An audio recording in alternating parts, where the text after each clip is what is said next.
going through, you're always busy thinking and wondering on how to solve these ones, but pretty much of a good advice there. Important that you start living right away. Welcome on board. My name is Linda Alela. This is Morning Cafe, Rise and Shine. So much lined up for you. We take a look at the politics of the day. We take a look at health, education, sports, and so much more as we as well engage you and loop you in. Important that you're part and parcel of the conversation. The hashtag is Morning at Linda_Alela TV47KA. And as we get into these conversations, I hope that you could be part and parcel of the same and just interact with us. Tell us what you say about these subjects that we'll be deciphering on. We'll be having members of parliament on this very last day of the 12th parliament. Well, unless they are called back by the speakers, as it is, they close, no set date for them to ever come back until we get the next dispensation of leadership. And we take a look at the plus and the misses of the 12th parliament. Many have argued that it has, taken the bar a little bit lower, but then again, from the horse's mouth, we'll get to hear what their view will be like. Honorable Eseli Simiyu will be here to represent the parliamentarians. We also are expecting to get a hold of the Speaker of Nyandarua County just to tell us what their view has been as pertaining to this arm of government, that is the National Assembly. And so as we get to this conversation, we also do not forget to speak about so much that is happening as pertaining to preparing ourselves for the general election. And so we welcome your feedback as we decipher on this, on what it is that you then would present as adjustments that would be needed in terms of making sure that he delivers a free and fair process that is on the August of 9, something that has been questioned by the members of parliament. We'll get into that in a bit, as well as we take a look at the polls and what they dictate the ground would be like as pertaining to the presidential candidates. Remember, we only have 4 of them: Right Honorable Raila Odinga, David Mwaure. We also have George Wajakoya and Deputy President William Ruto. Who stands, to probably win this is a question of wait and see, as released by Angela Ambitho. And we get to look at all that is in the new Infotrak poll. So karibu sana. Later on, we'll also be getting to the gym, but that is towards the last minutes of the program, and not forgetting a crucial conversation as pertaining to how we get to manage dyslexia, or depending on where you come from, dyslexia. And we'll be getting into this conversation and you just get to engage one of the few people who've gone through this tough moment, but they have turned out to be a flower. They've made the best of their situation because it is possible. Doesn't make them less of a human being. So as we get to this, we take a look at the papers. My name is Linda Alela. Karibu sana. Let's get going. The Standard newspaper, the Daily Nation, as well as the People Daily. The Daily Nation with me, the soft copy will be on your screen in a bit, but as it stands right now, I have the hard copy with me. Ghosts of 2017 as members of parliament reject Chebukati laws. Bukati's ring of fire. Let's talk about the 3G internet coverage technology, and we also take a look at the servers, the result transmission, the system testing. This is what is being questioned right here. Alternative results transmission guidelines for about 11,000 polling stations without 3G coverage, including moving to nearby covered station. On the aspect of technology, that need for upgrade of poll kits and election data transfer from 2017 server. The Commission has awarded the 4 billion contract to Dutch firm Smartic, and we get to the question of the server, details of access to electronic election system, logs and server, especially by political parties who have argued against the security of the database. Another crucial part is on the question of results transmission and provision of election results, a live streaming portal, and clarity on whether results read at the polling station are official and final. System testing and public dry run of result transmission technology, which according to regulations should happen by close of business Congress today.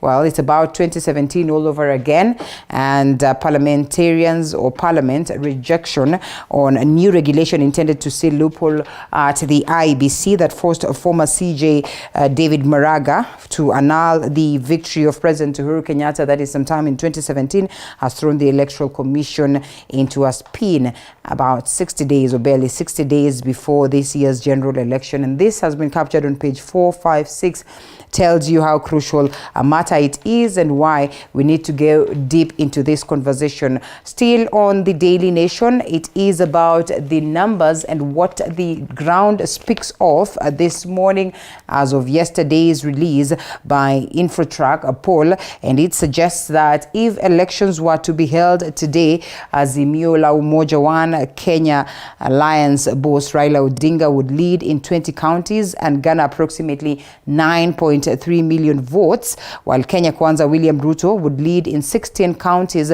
and gather about 8.4 million votes. Regarding the gender voting patterns, Mr. Odinga slightly leads with the female vote at 38%, while Deputy President William Ruto stands at 37%. Mr. Ruto, however, yesterday dismissed the poll as inaccurate. This is a story that has been captured on page 7. We get into details of the same. 42% against 38%, and we'll be looking at all that. I mean, mostly people will tell you that, these are, in polls that are cooked, and so we'll be getting to see whether towards the general election such will be projected. And couple killed in road accident just hour reconciliation. That's quite unfortunate. Boda rider and his wife died in an accident that left their son seriously injured, as captured on page 10. May their souls rest in eternal peace, and may this little boy then be healed. And away from it, those are the big stories on Matter Sports, and as well captured on the Standard newspaper front page. Sports, page 46 for the Standard newspaper, and page 44 for the Daily Nation. Omanyala and Simbine to clash. That is in mouth-watering 100-meter final. Takes him up today in Mauritius, and could the fastest man in Africa this year break the continental record in Mauritius, as we are all eagerly waiting to see whether our very own then will be the winner of this. I know the world will be watching, and so will we be watching. End of 12th Parliament, the National Assembly will today break with a return date and without a return date unless recalled for a special sitting, and the House inaugurated sometime in 31st of August 2017 has had its ups and downs, has come under sharp scrutiny over the conduct of its businesses. And this is a story captured on page 4 and 5. And here they say goodbye to each other. And members of parliament only convene again if the speaker is to recall them for a special sitting. Their term ends immediately. New members of the 13th parliament are sworn in, as well as the members of parliament will have morning session from today from around 9:30 a.m. today, where they will bid each other farewell. The Senate, on its part, adjourns sitting sine die on Thursday, and so we'll be looking at this 61 days to the general election. So much adjustments expected, and we are keenly following on that. The level of the counties: 24 governors, 10 senators to battle for top county jobs. A story captured on page 6, and we'll be getting to understand some more pertaining to that. Matiang'i says state won't shut down internet during the elections, and that security matters geared up towards making sure that it's a process that will be spearheaded on, the lines of peace. And so he says nobody should be worried about their security because that is guaranteed. Those are the stories captured on the front page of the Standard newspaper and the Daily Nation. We'll be getting into details of them later on as we continue with the broadcast. But briefly on what is happening on the roads, in case anything that would be alarming for us. Let's see before we take a look at what my team has prepared. And this is generally the different parts of Nairobi, and a quick glance tells you there is no space that is clogged up with traffic. This is Thika Road, some tenant traffic around Garden City, not looking so ugly, clean from this side of Githurai all the way to Pangani. And for the very first time, surprisingly, this area of Pangani shopping center and Pangani, as you get to the city, is not really trafficked, as you would always realize that as this is always clogged with matters traffic. And Jogoo Road, tenets of it, around Makadara area, that's where you'd find some bit of traffic around Donholm, Caltex, in this T junction. But then again, it's not quite bad, as you can tell, and so there's no cause for alarm. Around Manyanja Road is where you'd get some tenets of traffic after you come from this bit of Outer Ring Road, but it really doesn't look bad. I think it's just because of the connections from different sides. Outer Ring Road, some tenets of traffic going all the way down to Embakasi, that is from Thika Road, down to Embakasi Airport Road. Airport Road is a little bit clogged up, but not so ugly. This yellow bit, as you can rightfully see, the Eastern Bypass, as always, you would find some pockets of traffic, but as well not looking so bad as it is commonly on this other side. And let's take a look at what Cabanas, and that is Mombasa Road, looks like. Mombasa Road all the way down Cabanas, as you go to this side of Imara Daima, tenets of traffic eases up and goes down to the National Stadium. Not looking so bad, as you can tell. On this other side, Lusaka Road, Landis Road, tenets of traffic around Gikomba area, but it's not so bad. On this other side, Mbagathi Way is not so ugly, as well as Langata Road, Valley Road on this other side, State House Road, Oloitoktok Road, all looking beautiful. Ngong Road is smooth this morning.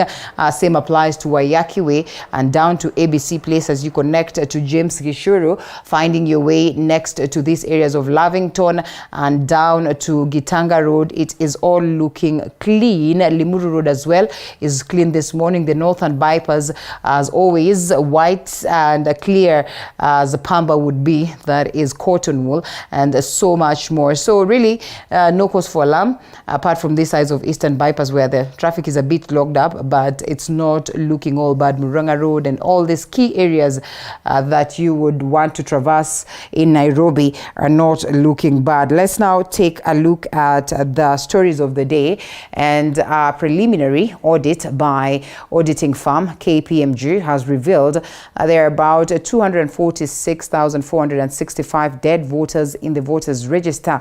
And in a press conference that is yesterday evening, Wednesday evening, IEBC chairperson Wafula Chebukati also confirmed there are also 481,711 duplicate records and 226,143 voters registered with identification cards that do not validly belong to them. IBC was expected to publish the register by today, but the new findings have delayed the process until the 20th of June. The Commission has received a preliminary audit report with useful information, including a total of 246,465 deceased voters, 481,711 duplicate records. These are people sharing more than one ID. 226,143 voters registered with IDs that don't validly belong to them. 164,269 registered voters with voter records which have invalid documentation, IDs and passports. These are documents of identification which are not recognized by the Kenyan records. And these issues must be addressed prior to certification and publication of the register. Previously, the Commission had announced that it would certify and publish the register of voters on or before 9th of June 2022, that's tomorrow. However, due to the implementation of these preliminary audit findings on the register, the Commission has decided to address the findings prior to certifying the register for publication on before the 20th of June this year. The Commission is scheduled to receive the final audit report from KPMG by 16th of June this year, and there will be a stakeholder engagement on the final register of voters on the 17th of June 2022. Developing story will give you updates on later.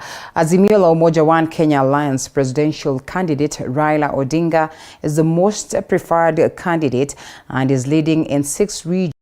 That is according to the latest opinion polls by research firm Infotrak. Raila is leading in the overall ratings with 42% of the respondents saying they will vote him, 4% ahead of Ruto, who has about 38% rating. Cheptoboit with that. The latest opinion polls research firm Infotrak now indicates that Azimio La Umoja presidential candidate Raila Odinga is the most preferred candidate ahead of the August 9th election. According to the pollster, Raila Odinga would emerge the winner if elections were held today with a popularity of 42%, which as of 9th May 2022 was a tie with Deputy President William Ruto, who is now trailing Raila at 38%. Raila, with his 42%, and we assume that 95% of Kenyans are going to vote, which is near 22.2 odd million voters, then that translates for him to 9.3 million votes today. Ruto, with his 38% currently, would then garner 8.4 million votes. The polls that were conducted between 23rd and 27th May indicate that Raila Odinga is dominating in 20 counties and has a popularity of 25% in 37 out of 47 counties. Deputy President William Ruto, on the other hand, is leading in 16 counties with a 25% popularity rate in 38 counties. It is 9,000 interviews. It covered all the 47 counties, but even more importantly is that we did not randomly pick constituencies. We covered all 290 constituencies as well. 11 counties remain to be the battlegrounds of the two horses in the race for them to hit the 50+1 threshold. In matters popularity of gender, 38% of the female gender would vote for Raila, while 37% would vote for Ruto. 45% of the male gender would vote for Raila Odinga, while 39% would vote for William Ruto. The survey, however, indicates that UDA is the most popular party. Nearly 60 days to the general election, Infotrak now indicates that the choice of running mate of William Ruto seems to impact his numbers, which currently stand at 38% from 42%, which was a tie with Azimio presidential candidate Raila Odinga initially. Cheptoboit, TV 47, Nairobi. That obviously forms the basis of our conversation this morning, Chepto. Thank you for the same. Now, Deputy President William Ruto has continued to poke holes on the Azimio manifesto that was launched by Azimio One Kenya. Right Honorable Raila Odinga Monday, saying it is misplaced. Speaking during his campaigns, that is in the northeastern region, Ruto vowed to protect the Mitumba traders if elected president, the second in command. At the same time, rubbished the latest opinion polls by research firm Infotrak, saying they are misleading. Micah Gungo with that. Deputy President William Ruto has poked holes on the Azimio One Kenya manifesto, saying proposals by Raila to ban Mitumba clothing is misplaced and will cause untold suffering among Kenyans. Mimi napenda niwaambie wale wanafanya biashara hiyo ya mtumba. Serikali ya Kenya kupitia bottom up tutawaunganisha na TVET ili nyinyi ndio mtaendesha hiyo biashara na tutawasaidia ili nyinyi ndio muwe investors. Ruto now seems to have changed tune, vowing to protect the traders if elected president. This coming month after the second in command said that he will boost the textile industry and stop the importation of the second-hand clothing to ensure products get market. Sentiments echoed by ODM leader Raila Odinga on Monday during the launch of his manifesto. Raila said he will revive the textile industry so that Kenyans can acquire locally manufactured clothes as opposed to mitumbas. Odinga maintained that he will prioritize mitumba operators in their textile industry revival plan. He pitched tent in Mandera, where he held rallies in Elwak and Tabaka towns, pegging his development agenda on the bottom-up economic model.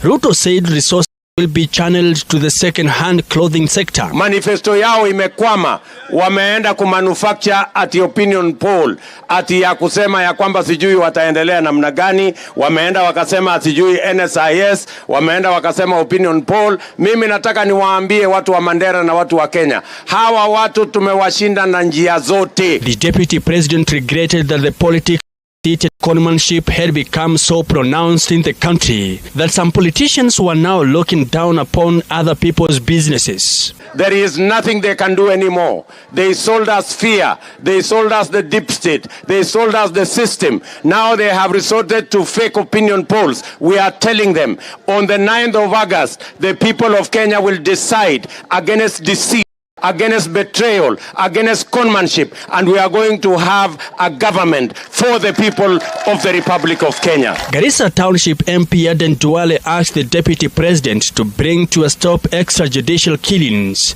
in the northern part of Kenya once he assumes office. Mimi naomba watu wa Elwak, tafadhali musipoteze kura yenu. Hata kama haitasaidia kitu ingine, tumieni kura yenu kusaidia dini ya Kiislamu.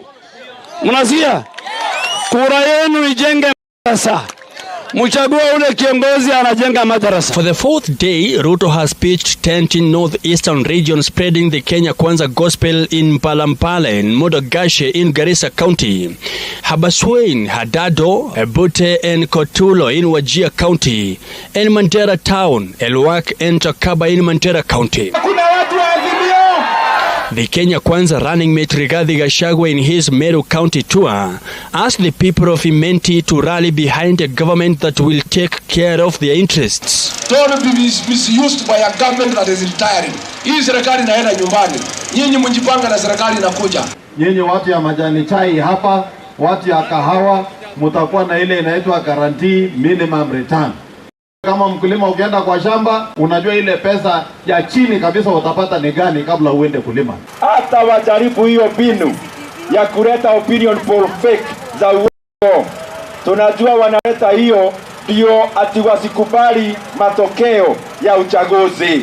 Tunawaambia tutawashinda na hakuna mkate nusu na hakuna handshake. Mtu akishindwa aende nyumbani pole pole. Gachagua and his brigade are expected to tour Tigania Market Thursday. ANC party leader Musalia Mudavadi and his Ford Kenya counterpart Moses Wetangula also ward Western Region Wednesday, drumming up support for Kenya Kwanza in the August election. Tumekuwa tukisema agenda yetu ni uchumi, number 1. Number 2, uchumi. Number 3, uchumi. Kwa serikali ya sasa, hakuna minister hapa Kakamega, hakuna minister Vihiga, hakuna minister Bungoma, hakuna minister Busia. Siaya peke yake iko na minister ngapi? 3. Na ni kura zetu zimempa nguvu. Mike Kagwongo, TV 47. Sana mama na mama Josh. Kenya Kwanza principal and NC party leader Musalia Mudavadi has expressed concerns over the newly raised 10 trillion shilling debt ceiling, saying it has put the debt situation in the country beyond manageable levels. Mudavadi, who was on the Kenya Kwanza campaign trail in his Western Kenya backyard, has said that the that was increased by members of parliament Tuesday has consequently increased the burden on the shoulders of the Kenyans amid the rising cost of living in the country. David Mudhoka reports on the recent uproar over the new debt ceiling that is set to go through Senate before Parliament adjourns on Thursday to pave way for lawmakers' campaign. Kenya Kwanza principals Musalia Mudavadi and Moses Wetangula's blitz tour of their western backyard entered its second day on Wednesday, with the duo leading other Kenya Kwanza leaders from the western region on a charm offensive of Kakamega, Trans Nzoia, Bungoma and Vihiga counties. The hunt for votes coming a day after the National Assembly increased the debt ceiling to 10 trillion shillings 9 trillion shilling debt ceiling that had been set in 2019. The leaders led by Mudavadi faulted the upward adjustment, saying it has now plunged the country's debt situation in unmanageable levels. Yani nyinyi mnafuliza hapa chini na Uhuru ametuweka kwa fuliza ya ulimwengu. Hii ndio tuko nayo. Na ndio kwa sababu tunasema ni lazima tutafuta serikali ambayo itapindua haya maneno. Noting that the burden on the shoulders of a majority of Kenyans reeling under the high cost of living was now heavier than ever before, Mudavadi has said that a Kenya Kwanza government promises a better life for Kenyans, unlike their Azimio La Umoja rivals. Sisi hatuwezi tukakubali mambo kama hayo. Na ndio kwa sababu tunasema mtusaidie tuingize serikali ya Kenya Kwanza, tuanze kuangazia uchumi, tubadilishe kwa manufaa ya Wakenya. My friends, hawa jamaa hawawezi.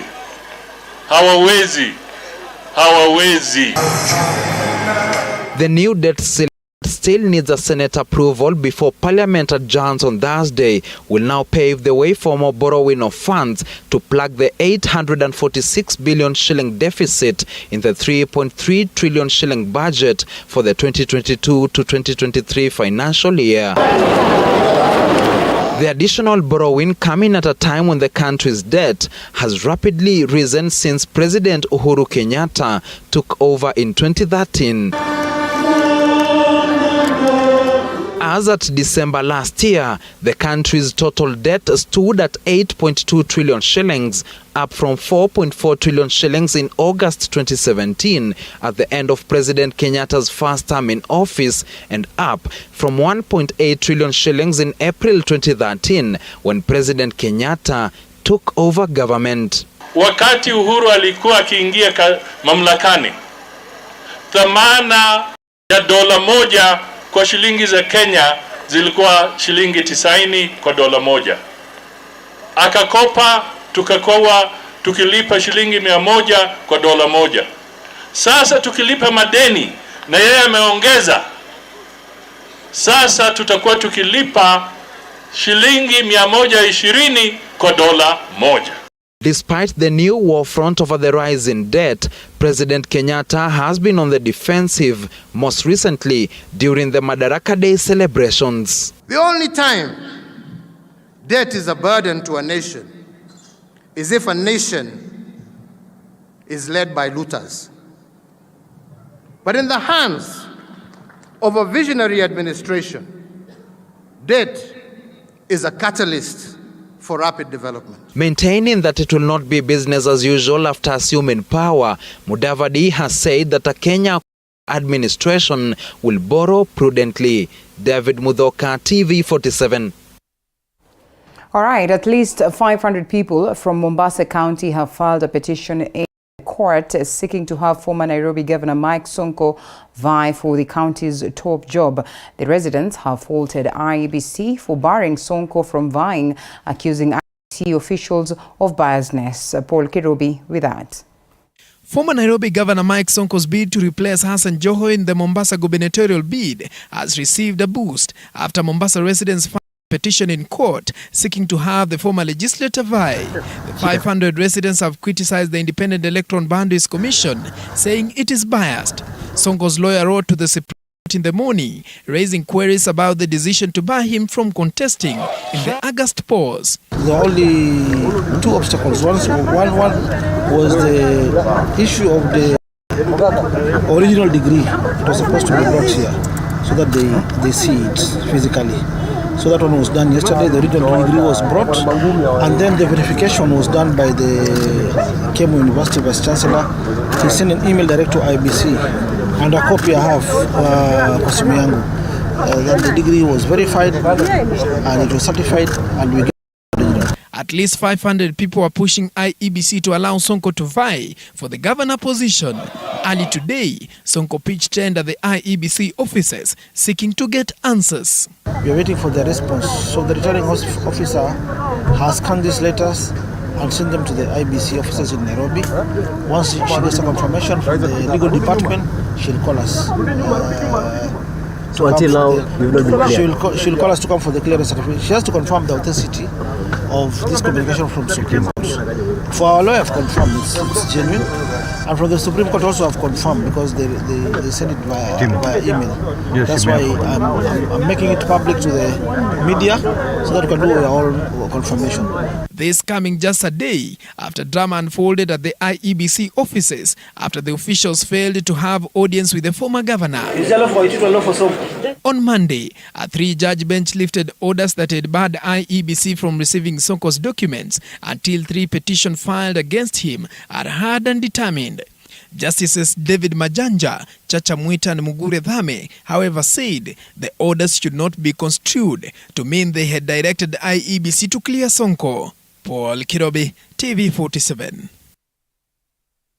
Stakeholders in the technology industry are in Naivasha, Nakuru County to deliberate on effective cybersecurity strategy and establish a range of national objectives and priorities. Our reporter Willie Dennis Njiru with the story. Did this exercise by Friday.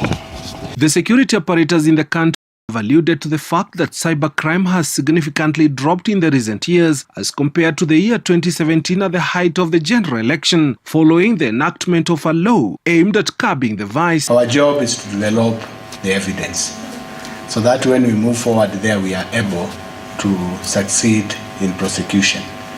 And I will say this is one of our best opportunity to benefit from this coordination. The World Economic Forum defines cybersecurity threats as top 10 risks around the world, and at the same time is becoming even more complex. In Kenya, not just a national problem, but is a global problem because of the great impact on our socio-economic well-being. As a nation as well, all focus on the digital economy. Why we need to invest very heavily in cybersecurity is because there are countries and institutions that are now investing in raiding the cyberspace of other countries. So whereas as security people we have been worrying about territorial integrity in a physical sense, now we are going to operate in a space where our territorial integrity is defined by how safe we try to keep the information we have and we keep the systems that we have. As we approach the general election, the focus is now on how Kenyans conduct themselves in the era of fake news and the unprecedented abuse of social media. The security forces say the strategy could not have come at a better time. In 2017, the cybercrime bullies in social media, they are so rampant compared to what I'm seeing this year. The cyberspace remains the present and the future nightmare because this is where very sophisticated and dynamic crime is going to occur. The security apparatus urging Kenyans to put into consideration the affairs and interests of their neighbors when expressing their views, whether politically or socially. No amount of insults, as I've said before, no amount of criticism of us in the executive branch of government will tempt us enough to resort to retrogressive acts of interfering with freedoms like shutting the internet or, clawing back on freedoms we have acquired through the Constitution and through the law. Reporting for TV47 from Naivasha in Nakuru County, I'm Willie Dennis Njiru. And the main suspect behind the broad daylight murder of Samuel Mugo Muvota at Mirema Drive has been freed by the High Court in Milimani. Dennis Karani Gashoki was released after the prosecution told the court they had not gathered any evidence linking him to the murder. However, Karani will remain in custody for a further 14 days after he was charged at the Makadara court on charges of committing a felony. Mwangi Maina with that. The respondent has been cooperative. Dennis Karani Gashoki, the main suspect accused of the Mirema daylight shooting of Samuel Mugo Muvota, the proclaimed boss of the Pishori syndicate involved in spiking drinks and stupefying levelers at high-end joints within Nairobi, has been freed. Dennis was freed by Milimani Principal Magistrate Caroline Mudhoni Jage and has been cleared of the murder charge. One of the investigating officers in this matter, Your Honor, The respondent was held for 14 days. However, I was unable to complete my investigation in far as murder charge is concerned. Dennis has been in the police custody for 2 weeks after he was remanded a day after he surrendered to the Directorate of Criminal Investigations. Karani had earlier denied any involvement in Muvuta's murder. Wote tumeonana na yeye tena last year March pale Kenyatta Road Hotel Icon. Nilimpata hapo kwa car wash. Mimi nikaingia kwa restaurant kwa sababu yeye hakuwa anatumia hizo vinywaji hizi hard beverages. So mimi nikaingia ndani nikamwacha kwa car wash. Nikitoka sikumpata. Kutoka hapo hatujai communicate. I've never had his contact from kutoka hiyo time tulionana. Sijaikuwa na hata contact yake. So I'm wondering how am I connected to the murder?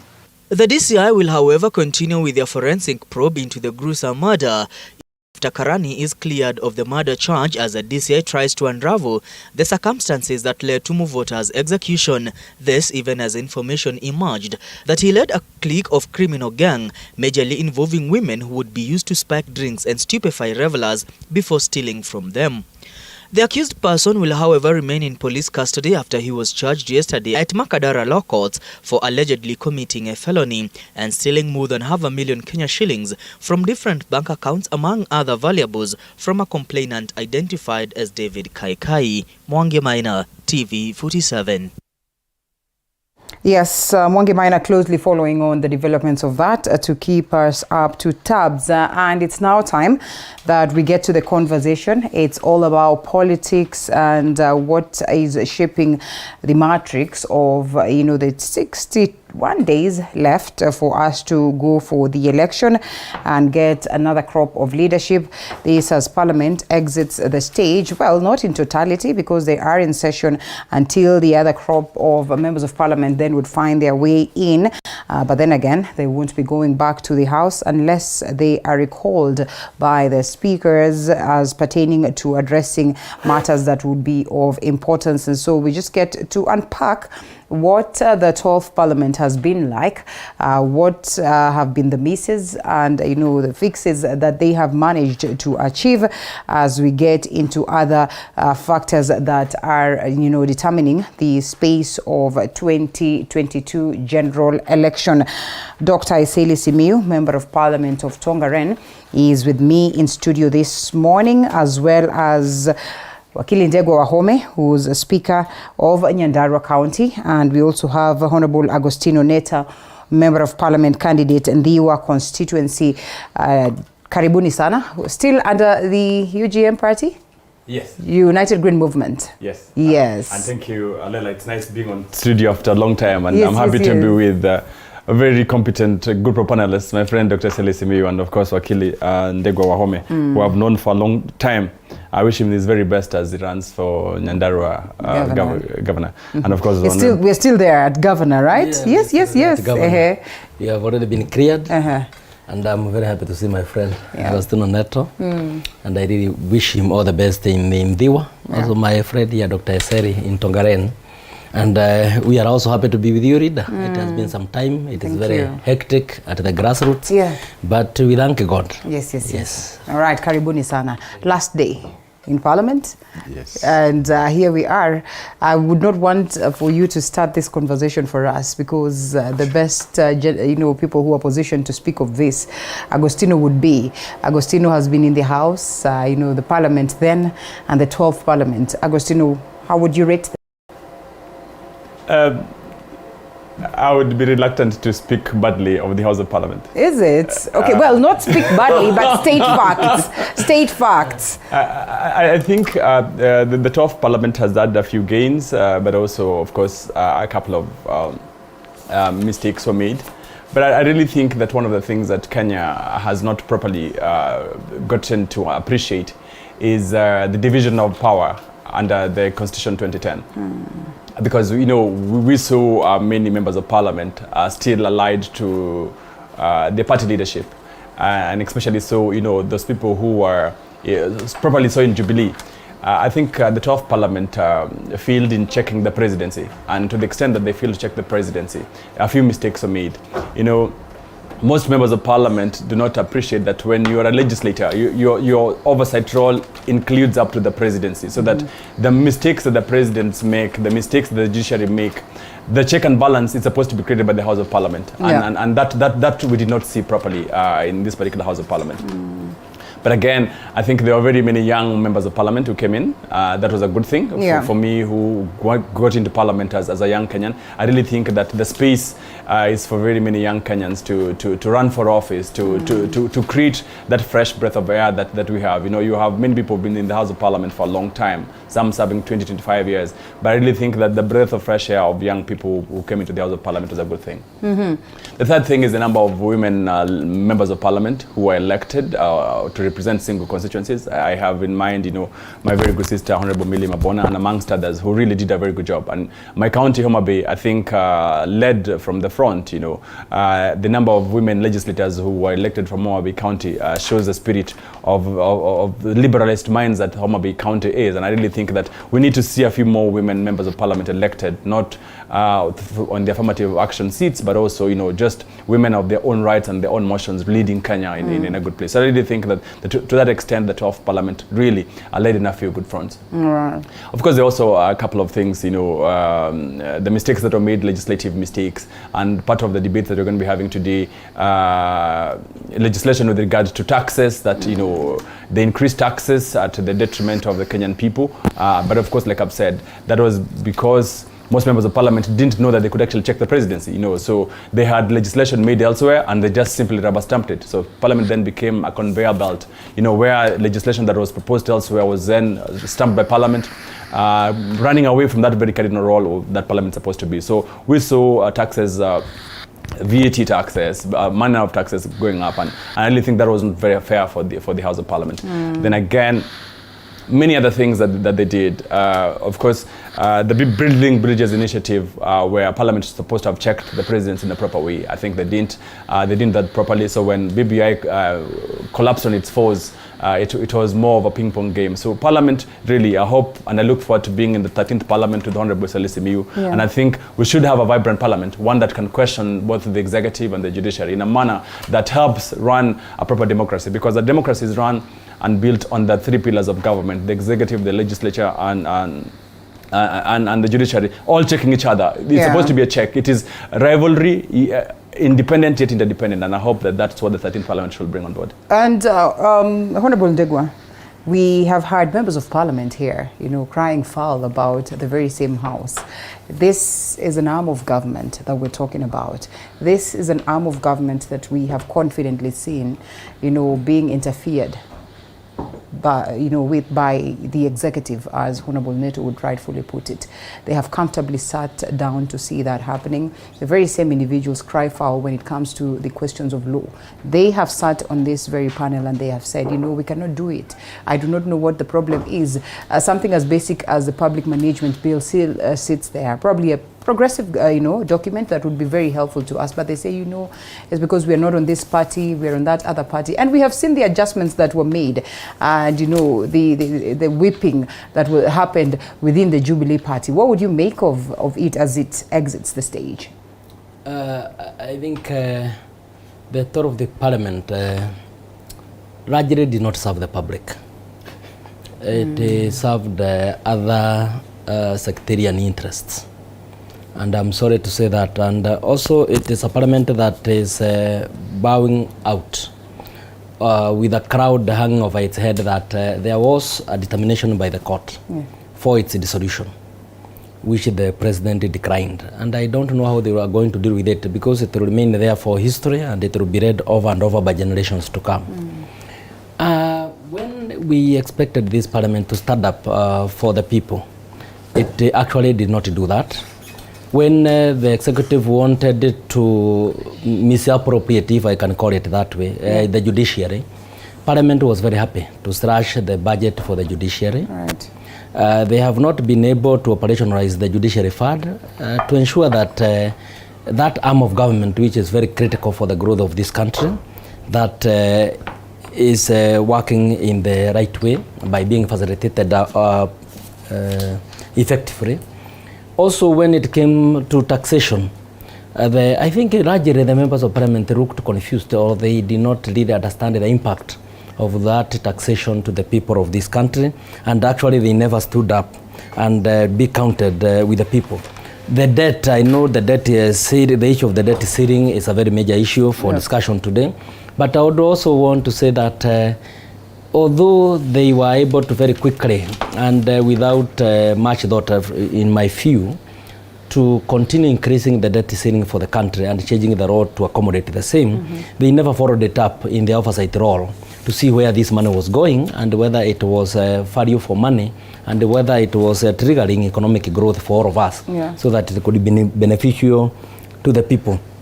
So in my assessment, also the issue like BBI, where you find very serious lawyers, veteran lawyers in that assembly, finding fault with the BBI and actually even appending their signature on a report against the BBI that being unconstitutional, but they just required it to be summoned to State House, and they sang different stories. So at the end of the day, this is a parliament that was waiting for instructions from elsewhere. It never sat as an arm of government, very powerful, the voice of the people, to speak for the people of this country, and I think for that they will be judged harshly. All right, well, and harshly, Honorable Eseli Simiyu, even before, it is close of business, you have been judged.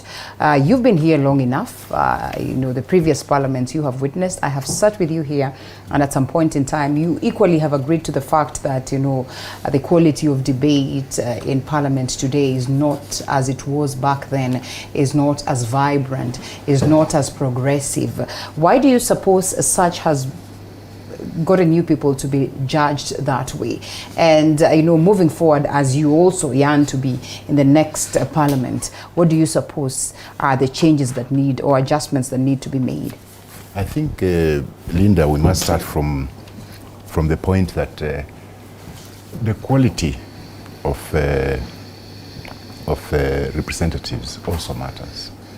Okay. Because you need a certain level to understand certain things. But if you don't have that capacity, then you are bound to be led into anything. And let me try and read much into that statement. There are people who come into the house purely to vote, and then they leave. You never hear them say anything.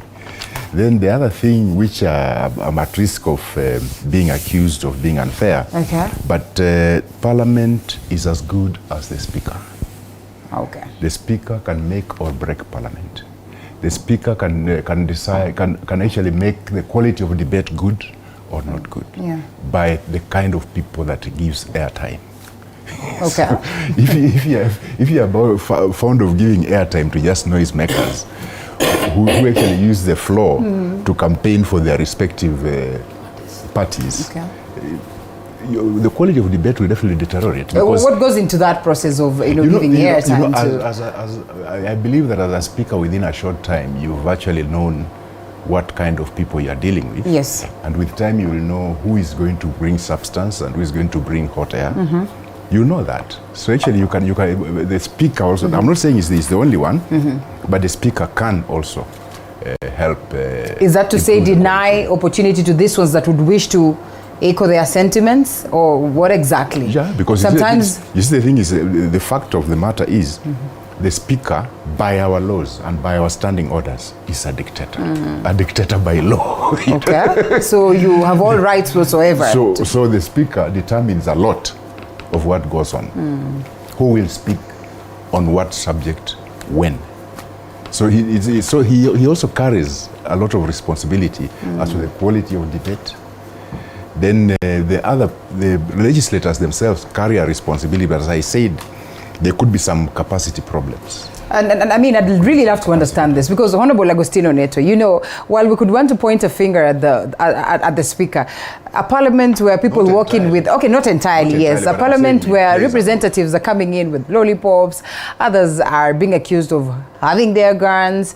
Others are insulting each other, left, right, and center during the times of debate. They are throwing bottles here and there. And sometimes, really, it is not quite intense that it has to call for such. I think, Alela, first of all, we must appreciate that you also have a speaker sitting in. Okay, yes.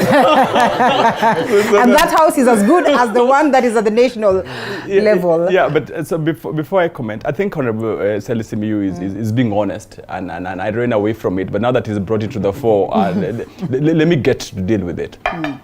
I think everything rises and falls on leadership.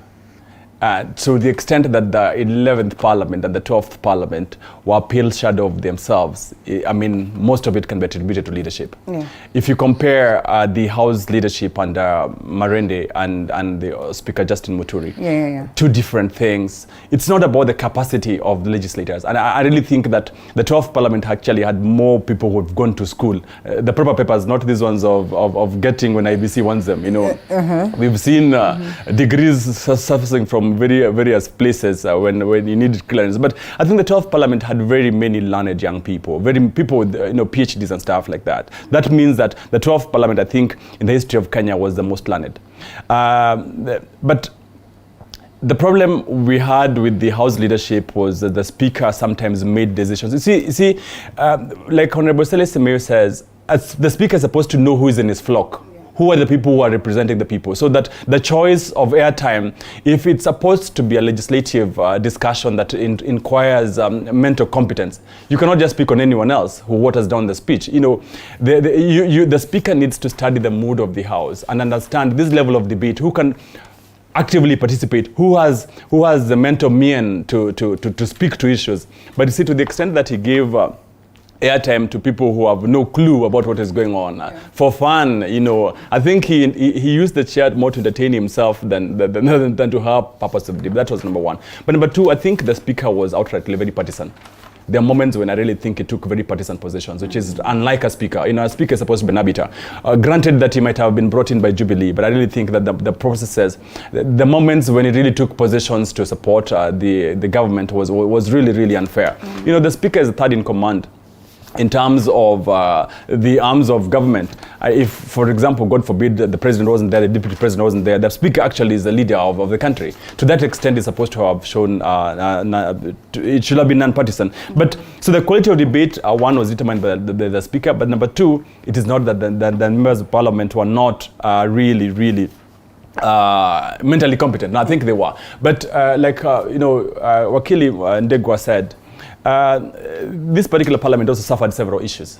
One, they were supposed to have been dissolved. In fact, for the last 2 years, they were operating as an illegal parliament. So I really think that was also hanging over their heads. So it was a cloud that, it is fairly a house that has done very crazy things for this country. So one, you are suffering disillusions. Number two, the instructions clearly came from somewhere else. But also, there is something called the Speaker's ruling. The Speaker's ruling is supposed to be a decision that the Speaker retreats, researches, and helps. Because, you see, the House is a house of records that, a determination by the chair of the Speaker is something that is so profound.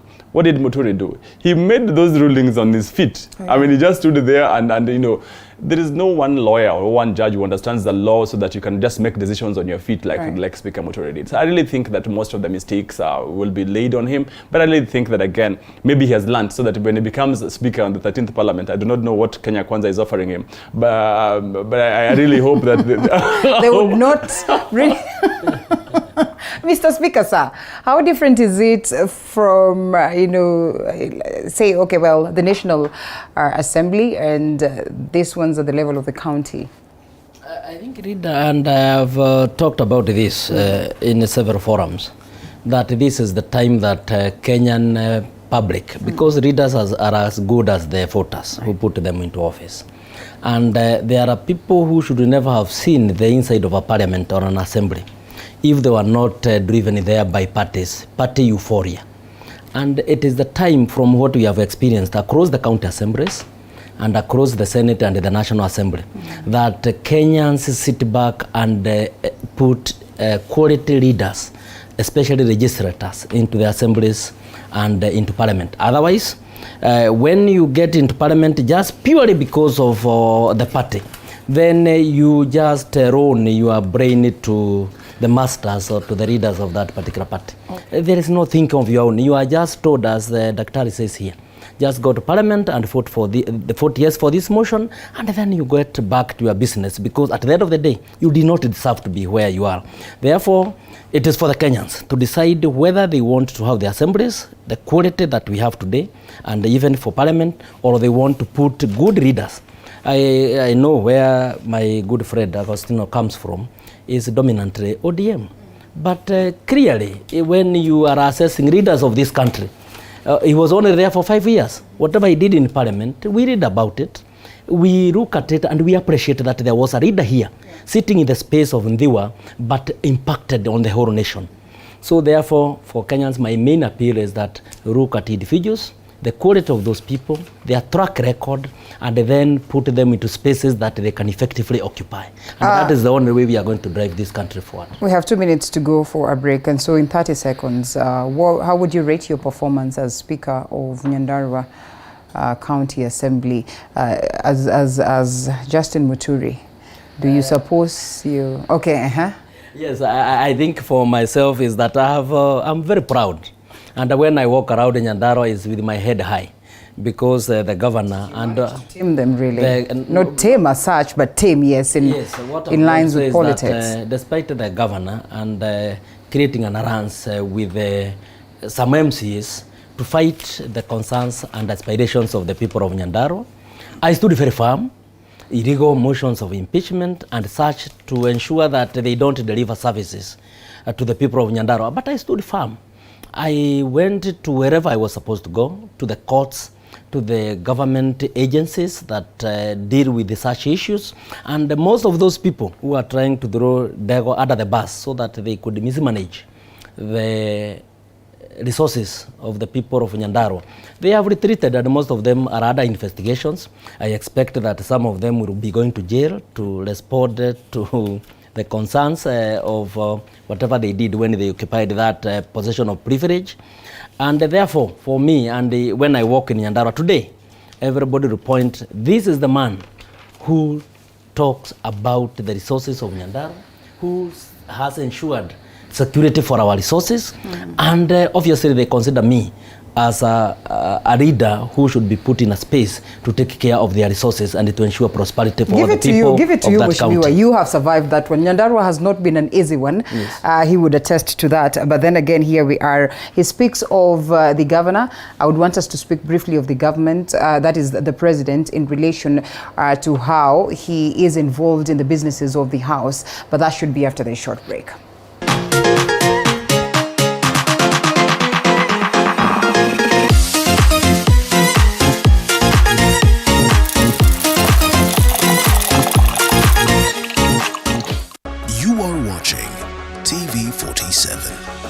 The home of untold stories.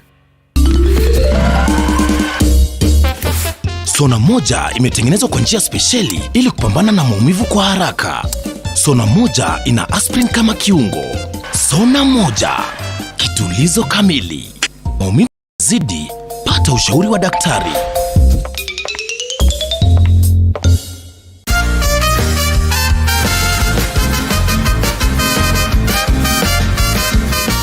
Utakubaliana nami kuwa wapenzi ambao hawajafanikiwa kubarikiwa na watoto huhangaika mno kabla ya kupata suluhisho la kudumu. Bisara na Bwana Heinz kutoka Ujerumani wanatueleza jinsi walivyonasuliwa baada ya panda shuka na mapito mengi, lakini baada ya kuwatembelea madaktari wa Makini Herbs Clinic walifanikiwa kumpata mtoto. Tulipokutana mara kwanza, yeye alikuwa anataka mtoto na pia mimi nilikuwa nataka. Tukafight like 1 year.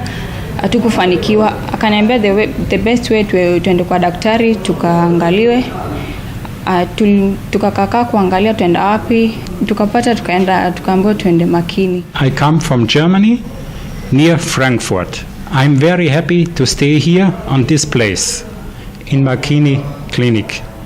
My body is full with energy since I have the baby. Katika Makini Herbal Clinic, magonjwa mengi yakiwemo sugu tibiwa. Kwa maelezo zaidi wasiliana na Makini Herbal Clinic kwa nambari za simu zifuatazo. Wetu wa Kenya, Mwenyezi Mungu Usiyakubalie maumivu ya misuli kukatiza ratiba yako. Kaluma Pain Balm ni dawa ya kusugua iliyotengenezwa kutoka kwa miche maalum ili kutuliza maumivu ya misuli. Kaluma Pain Balm. Maumivu yakizidi, pata ushauri wa daktari. You are watching TV47, the home of untold stories.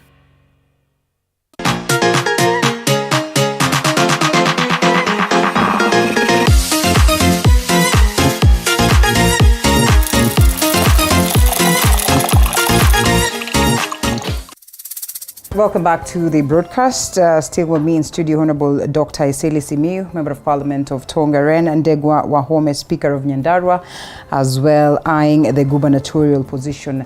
That is Nyandarua County, Honorable Augostinho Neto, Member of Parliament, candidate Ndhiwa constituency. And here we are, gentlemen. Briefly, Honorable Eseli Simiyu, 3 things I want you to address. One, this very same house that, we are bidding goodbye or farewell to. One leaves us with a raised ceiling on a debt, 10 trillion. Probably one would look at that and say, just 1 trillion, not really much. They have really managed to survive because they've been that push for the longest of time. Take it to 12 trillion, take it to 12 trillion. And then finally, you leave us with this, as well as this conversation that has been set on the Daily Nation page 1, that ghosts of 2017 as members of parliament reject Chebukati laws, and parliament's rejection on new regulation intends to seal loopholes at IEBC that forced former CJ Dr. Maraga to annul, to annul the victory of President Kenyatta in 2017. And this has thrown the Electoral Commission into a spin barely 60 days before this year's general election. One matter. And as well, the outright involvement of the head of state or the heads of counties, in the businesses of the houses. Linda, I think I've been lucky to serve in 3 parliaments with unique circumstances. Mm-hmm. The 10th parliament was the Grand Coalition, which was very unique. Yes. Because then you couldn't tell who was the opposition, who was the government. The government. And it was a semi-parliamentary system.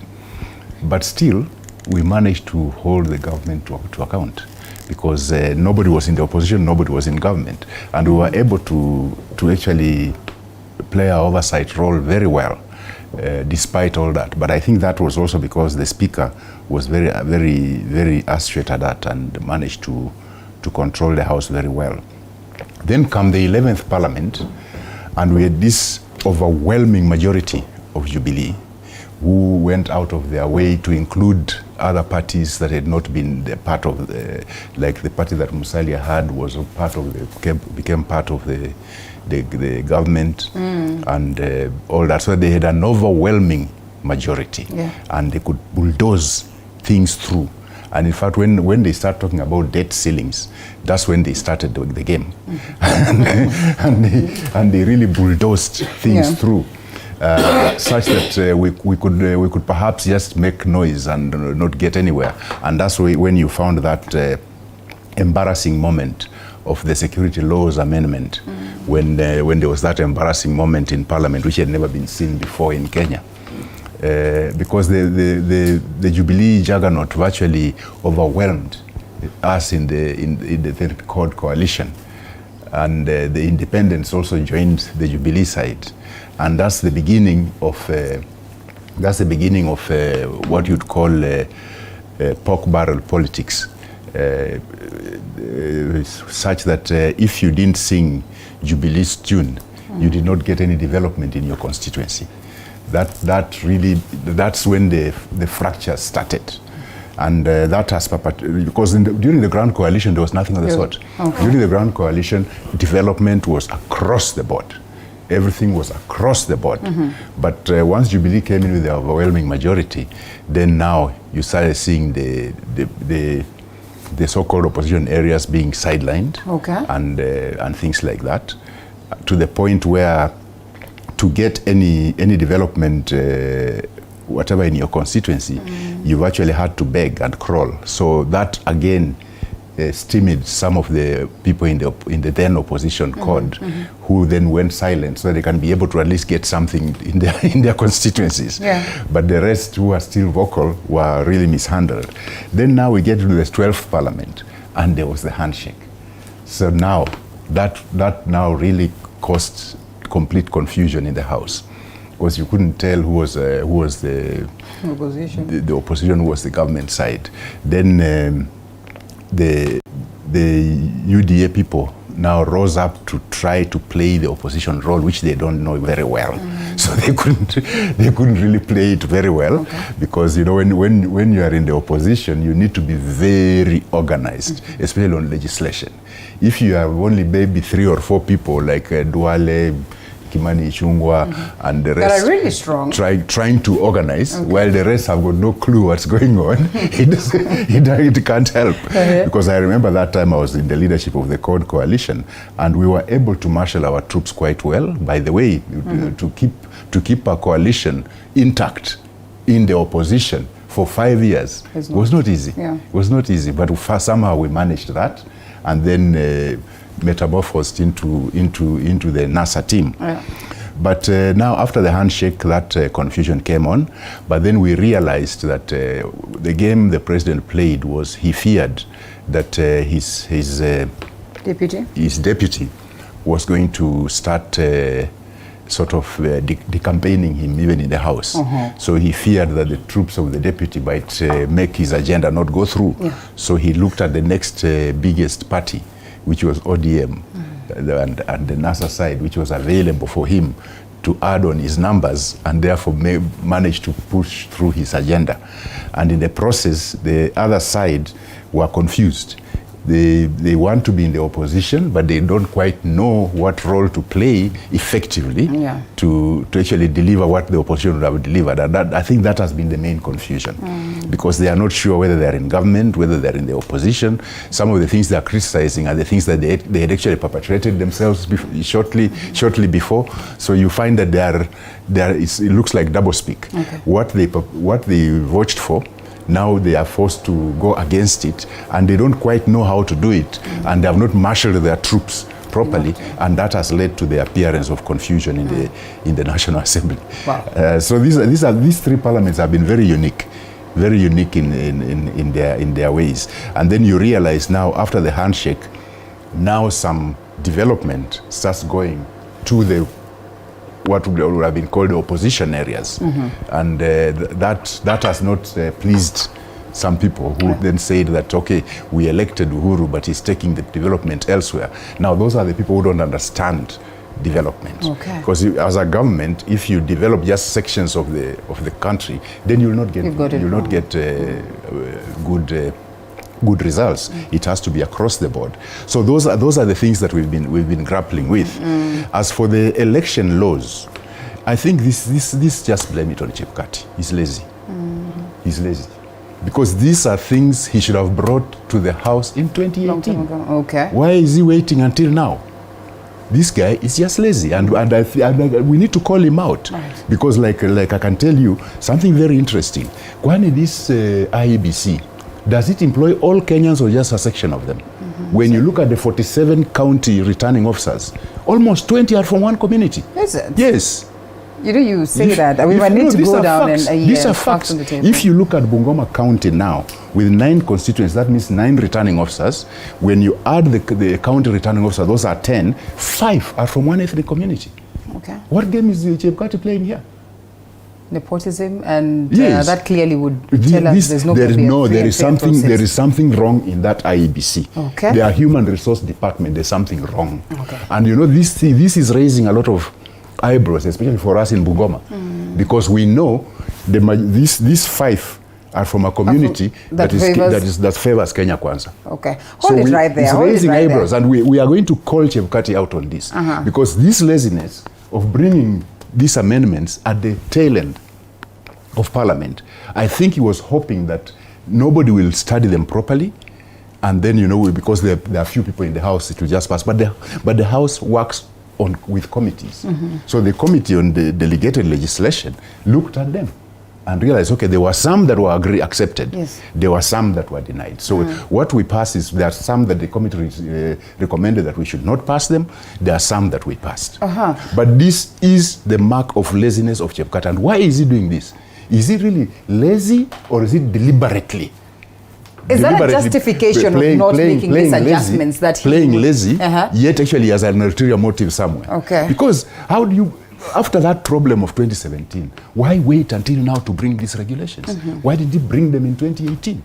We will get to the debt ceiling later, but here we are, Honorable Augostinho Neto. Reality is that, well, this could be coming late, but you know, sometimes they would say a little bit too late, but then again, matters that are of importance, matters that are necessary to be addressed. Let me tell you something. Yeah. I sat in the Committee of Delegated Legislation in the 11th Parliament. Yeah. Same things have happened the way they happened in that 2017 election. And, you know, I think Honorable Eseli has a way of giving me words. I think the chair of the Independent Electoral Boundaries Commission is not lazy. I've had a chance to engage with them. There's some of these things that they're making very deliberate. And as we speak right now, I can speak with a bit of authority that we are watching a presidential election petition on the cards. Because you see, with regard to the relation they're supposed to have been making in 2017, which they did not make, is with regard to electronic voter transmission. You know, the law as it stands right now presupposes that there's going to be an electronic voter transmission. Absent that, you will be able to say that the election was not conducted as per the law. So what are we saying, essentially? That any presidential candidate who loses the election can actually go to court to petition that particular result, when it is something that should have avoided. Now, let me explain what should have happened. You know, granted that not every part of Kenya has internet network for electronic transmission. What the law then presupposes is that there's supposed to be an alternative way of that voter transmission. That alternative way of voter transmission should have been in law. Now, Chebukati has deliberately not made it be in law. Yeah. So what does that mean? That if, for example, Ndhiwa electronic voter transmission collapses, there is no other way. So there's no way you can then transmit those results. That is what they should have put in law. For him to have waited in 2017, especially so with the pronouncements of Supreme Court ruling, that is really funny. That, you know, you knew in 2017, the court has spoken to it to say that for you to have a credible election, for you to have an election that is to be seen as free and fair, this is what you need to do. For them not to have done that, I really think is not just sad, it is funny, it is strange. But again, I am happy that my colleague and Robert Salis already started saying, the Independent Electoral Boundaries Commission looks like is captive. The IBC is captive, and I think the mistake Parliament made, and that is part of the mistakes of the 12th Parliament, they should have done something with the commissioners. The Independent Electoral Boundaries Commission should have been it should have been made perfect. Yeah. You know, for the longest, you know, they left only 3 or 4 commissioners sitting out there in a manner that there's already aspersions cast on this particular commission, and so it does not matter whatever the results that they transmit, but look, the already human resource issues being brought to the fore. But apart from the human resource issues being brought to the fore, you already have a commission that is partially, in the view of many other Kenyans, is partially partisan. What are you going to do with this particular commission? Especially when push comes to shove in the next couple of days, systems are going to collapse. Candidates are going to be given a reason to question the credibility of that election. And especially so in a transitional election, you do not want the credibility of an election questioned. So I really think that, one, the law should have been made in good time. But again, that also goes to the space of the Committee of Justice and Legal Affairs in the House of Parliament. They should have really, you know, the oversight role should have been one that they should have been questioning Chebukati in terms of when are you bringing the regulations, you know, so that you do not wait. You know, delegated power is given to the Commission, but that does not mean that the Commission cannot be oversighted. So where was the Committee of Justice and Legal Affairs, you know, instead of asking the questions, because they knew the credibility of the election stands on the laws that the Chebukati is supposed to have made. He has not made them. Now we are here. We are studying at an election that is going to be contested, in whatever form. So I really, let's wait and see. We hope that the Supreme Court this time around is also going to be as good as the one that, you know, the Almaraga's the court. Otherwise, there's going to be a bit of trouble ahead. An election that is going to be contested. Let me just point out something also, which is wrong with that IEBC. You remember recently the Deputy President saying that 1 million voters have disappeared from the register. Where did he get that information? Okay. Because now yesterday, now it was confirmed. Yes, it was confirmed. So how did this information get to the deputy president before it got to everybody else? Is the deputy president running the IEBC? Okay. There is something wrong in that IEBC. I think Alela, let's just say what is supposed to have happened. You see, the IEBC was given a raft of things it's supposed to have done. One, there's supposed to be an independent audit of the voter register. Yes. That has never been conducted, and that is part of the reasons why the commission was given instructions. Let's have an independent audit of the voter register. That hasn't happened. The second thing that they haven't done, there's supposed to be the gazettement of the official register. Kenyans are supposed to know one particular register as anticipated by the Elections Act. That is also not in the cards. So the problem we had with the presidential election of 2013 was that there was no credible register that you could refer to as the independent voter register. Yeah. I mean, the single national voter register that is anticipated by the law. So, for example, if at all there are going to be margins of the presidential election, should there, for example, be a percentage that is required, 50+1, you're going to be determining the 50+1 based on what voter register. So some of these things that the Chebukati Commission has done deliberately. But that is where the problem of this particular house is. The 12th Parliament should have actually questioned Chebukati on the basis from the word go. Okay, not waiting until the 12th. And true to it, and he comes to them on this very last minute, as they would call it. And we have all agreed that at some point in time, it's going to be a contested election. So if it is contested, and on this basis he says, I went to the parliament, I presented this, if we would have done it different, we would not have experienced this. Well, clearly further for this contestation. Okay, I think this is very sad that we are discussing this issue at this time, knowing where it has brought us in 2017. Because both ways, IBC has obviously failed and the Parliament has failed in its oversight role. Because I would have expected that the Committee on Justice and the Legal Affairs of Parliament and also the Committee on Delegated Registration, in their oversight role, they should have been able to read the judgment of Maranga and the bench and understood all the issues that were recommended by the Supreme Court, and then put the IBC to question, to accountability on what they were doing about it. And this would have triggered or provoked them to bring the regulations for deliberation by the National Assembly and the Senate. But for now, Parliament, despite knowing what was happening, being the voice of the people, being the ears of the people, they sat, they went to their comfort zone. And actually, they have never raised that issue until now that Chebukati is coming running so late in the day.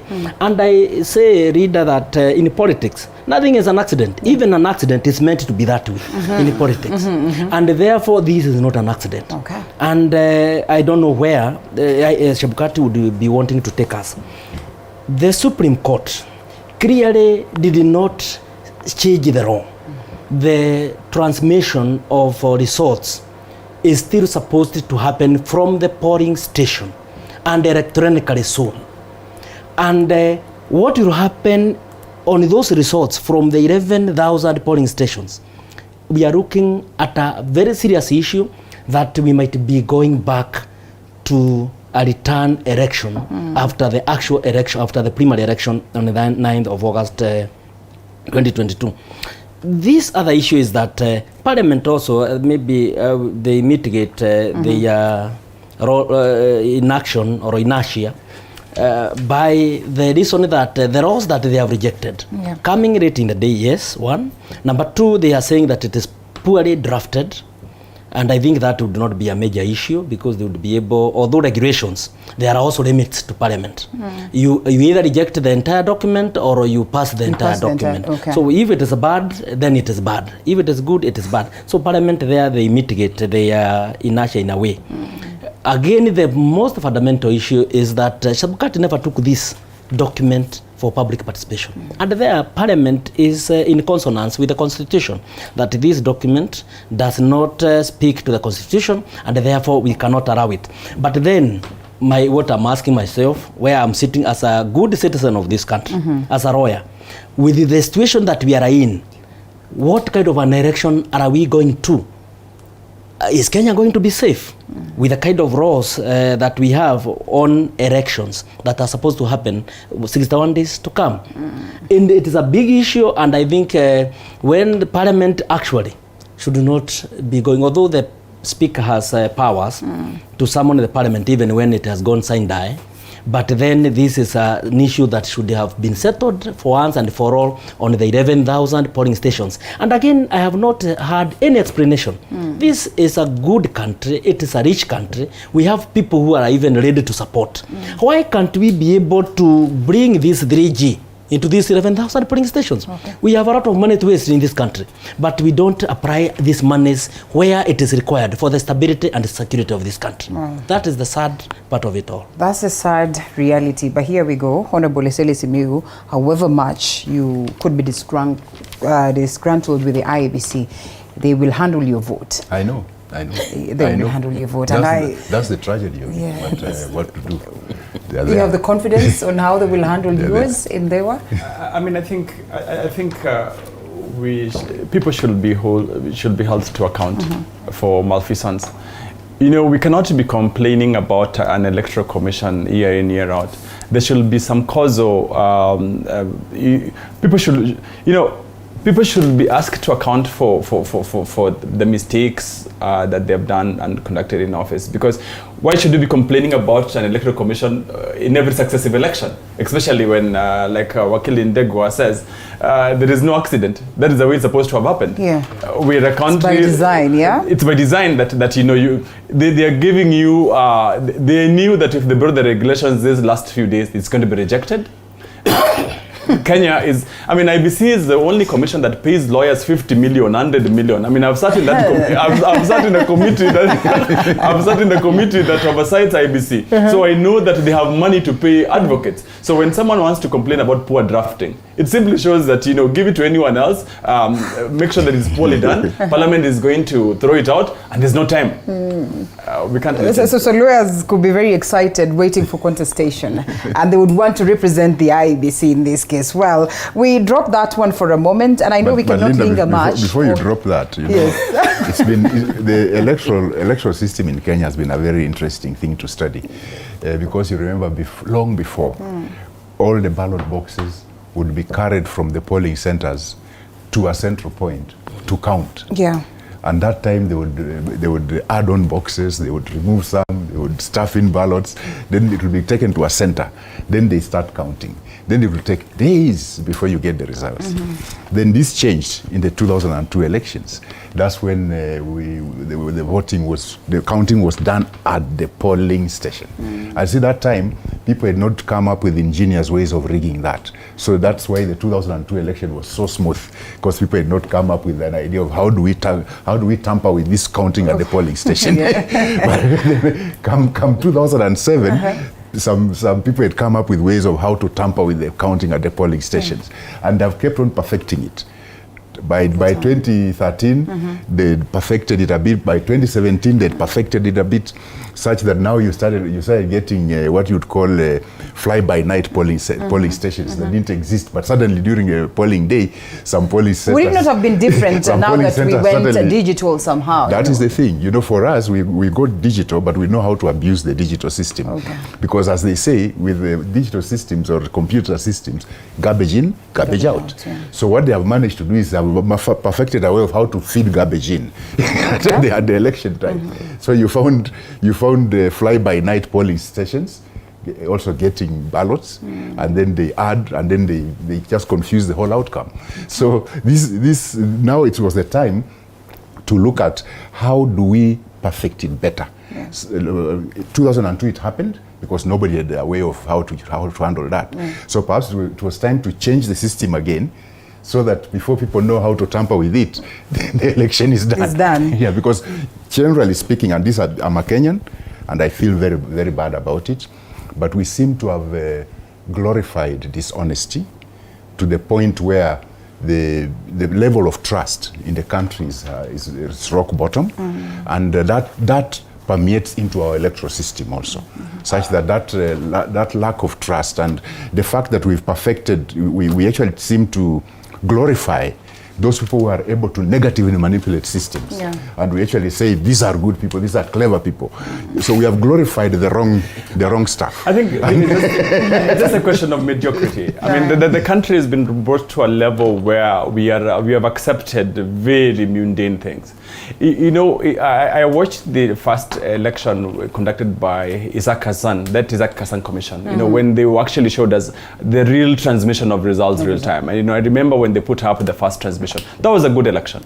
That was a credible election. You know, the one that was done immediately after the exit of whoever was called. That was a good election. I mean, and if Kenyans felt like, you know, we were getting good results, and we thought that commission was going to be a better commission. Of course, then when they were given the next election, they did what Honorable Eseli Simiyu is saying. They perfected the theft and mediocrity. But I really think that we must hold the IEBC to account in this particular election. We cannot just go, I mean, it's not just going to be a petition to remove them. Anyway, Chebukati is conducting his last election. The commissioners are going to have their last election. That is part of the tragedy, because they know it does not matter anyway. It's their last job. It's their last job. I think someone must bring them to account for these actions, whatever it's going to be. And we hope we can do that. All right. Well, gentlemen, how about we take a short break, and then we probably would come back and talk about the debt ceiling. Not so much, because it's here, it's declared. And yes, we are a country of debt, but President Uhuru Kenyatta then would ask how much debt is too much debt, while these other ones are castigating and pointing a finger at him on the fact that, you know, he's taken us to so much so of debt. They also say that in our government, we'll as well borrow. We will borrow, yes, but moderately. So really double speak after this short break.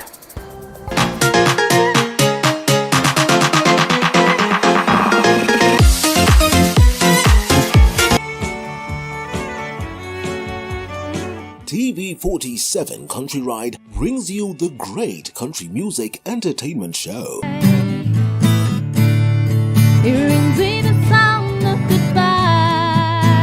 Dust your boots, put your hats, and ride the night with us.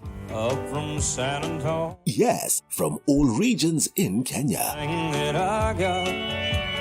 Country Ride gives you the best musical experience to you and your family. She's the lead.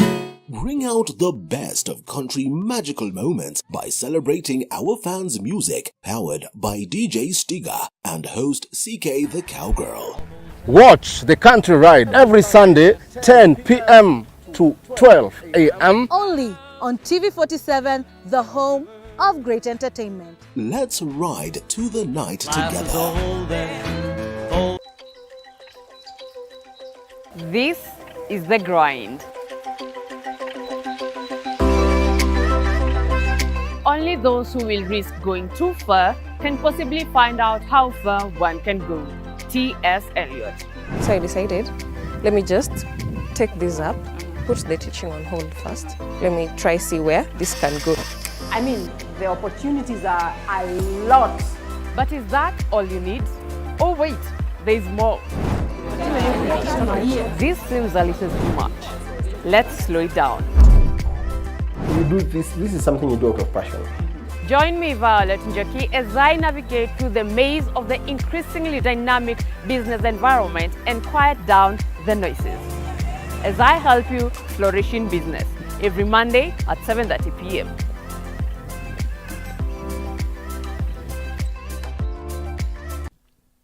Wakey, wakey, time for fun.